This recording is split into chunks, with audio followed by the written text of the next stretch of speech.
Hello, this is David Hess from the Bookman in Orange, California, wishing you a hearty hello today. And I'm excited about our things I found in books for this segment, and I'm ready to get started. And plus, I have a letter from a fan of the show. So let's get started today with this book called The Officer's Guide, published in 1943 during the war years.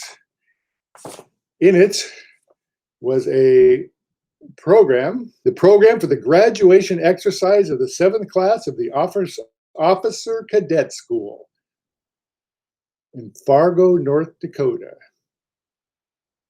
May 26, 1943. So in Fargo, they had a graduation of officers during the war years. And there's the program of the day's event, or who will be talking, and starting at 9:30 a.m. sharp. Be there. And when you open up the thing, it gives you a list of the graduates. Now, in the book itself, signing up top there is a Lieutenant Nelson N. Bennett.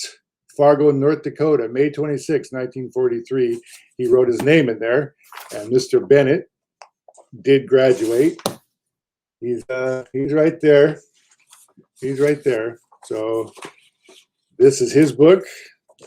In all actuality or likelihood, this is his program. And he put it in this book here, put it on his shelf, and it ended up in Orange, California. 50, 60, 70 years later. I didn't do the math. Now, on to our next thing. This is a little interesting. Now, this is Das Kapital by Karl Marx. It's a modern library edition. And inside, also, again, the gentleman put his name in there, A.C. Wolinski, 7265. And what I have in Mr. Wolinski's book, a gas receipt, credit card receipt. And, the reason I even bring this up is it's pretty mundane, really, but it's fascinating as well. It was also rang through in 1965, this credit card. And he got gas, and he got 16 gallons of gas at the Texaco station. And he paid $6.11 for 16 gallons of gas. 36 cents per gallon is what he paid back in 1965. So he got the slip, went and put it in his Karl Marx Das Kapital book, and there it sat until it reached Orange, California in 2021. Oh, and then this was brought to me by a gentleman who is a friend of the store. He is an internet seller and a book scout. His name is Wade, and he found this giant tome, a system of genitourinary diseases and physiology and dermatology. So this was published in 1893, full of illustrations. But in this book, you have just kind of the book plates up here, which are fascinating by themselves. And it's from the Georges Medical Library. And it shows where it's supposed to be filed, what room and everything like that. It's all up in here. There's a reference edition. It's a reference copy. But inside was this. And what it is, and I did a little research on this one. I'm not very good on the research. I don't know why. I just like finding this stuff. I'm not much of a worker bee when it comes to doing research. But this is a poster for the 4th Liberty Loan subscribers to hang in their windows to show their support. It includes the honor emblem, a flag with 4 stripes representing the 4th Liberty Loan, Liberty loans were war bonds that were sold to the United States citizens to support the Allied cause in World War I. And this particular thing was from 1917. So World War I, bought some Liberty loans, helped support the war, and you would put this in your window to show your neighbors that you found it, or that you have supporting the war. And that was fascinating. Thank you, Wade. And I want to take a moment. I want to go back to the Officer's Guide book. As I was talking about Wade here, I remember that the Officer Guide was brought to me by a customer of mine who enjoys the show. And he had seen the show many times and things found in books. And he's the one that brought me the Officer's Guide with the program in it. And his name is Steve. And I want to thank Steve, my customer, for bringing that. And I was glad to show it on the show. And lastly, I found this in a book, and I sadly must admit that I did not keep the book I found it in because it got lost in the shuffle.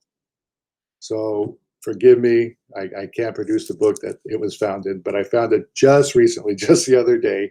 And I wanted to share it with my audience here. It's a little card, and it says, "What is the baseball score?"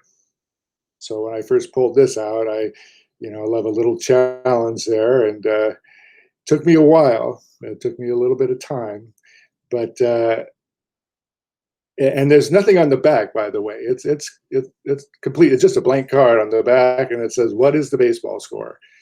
And so it's a challenge, a little riddle. And I finally pieced together what it says, what I believe it says. Now it's tree to tree, or 3 to 3, tree to tree, bottom of the 5th, 1 out, and nobody on. Pretty goofy. Now, as far as I can tell, the card is from probably the late 40s or in the 50s somewhere. It has that kind of art style. But again, I said there's no date on it. And the fact that they use the word fifth for liquor, which is a fifth of whiskey, I mean, you don't really hear that anymore. I mean, that's kind of an old-timey statement. But anyway, so I thought that was pretty interesting. And I had a good laugh over that one. And it was a challenge to figure it out. And I think I got it. I don't really like the tree-to-tree thing, but as far as I can tell, that's what it was. Now, lastly, I got a letter from a customer from a watcher of our show. Excuse me, I have to read it. It's off my iPad, and it's causing a lot of reflection in my glasses. I would take my glasses off, but then I wouldn't be able to read it. I'm blind. David, I'm a young, spirited 62-year-old. I've been watching your YouTube videos and find them most interesting. I like what you find in books. I often write letters in books I've read. The books are not collectible or valuable, and I give my email address and date, etc. Occasionally, someone finds one of these books and emails me. Sometimes I mention where I left the book, and sometimes put a penny in for good luck or something. I imagine someday, years from now, someone might email me out of the blue and say, "Hey, Barry, found your book dated blank," which is 20 years ago. I plan to keep the same email address for the rest of my life so that the email address will link to the future finders or readers of the books. I live in Halifax, Nova Scotia, Canada, a long, long way from you in Orange, California. Keep up the great broadcast, David. Barry Wood, Halifax, Nova Scotia, Canada. Thank you, Barry. I really appreciate you taking the time and effort to email me. I loved hearing from you. It actually made my day. And let's hope that somebody finds your book and emails you a hearty hello and continues the trend. Well, that's all I have for today. I want to thank you for joining me. And if you have something you would like to share, something you found in a book, send me a letter or an email at oldbook@ebookman.com. oldbook@ebookman.com. And send a picture too that we can share with the audience. And I want to thank you very much for stopping by. This is David in Orange, California, saying thank you very much. Bye-bye.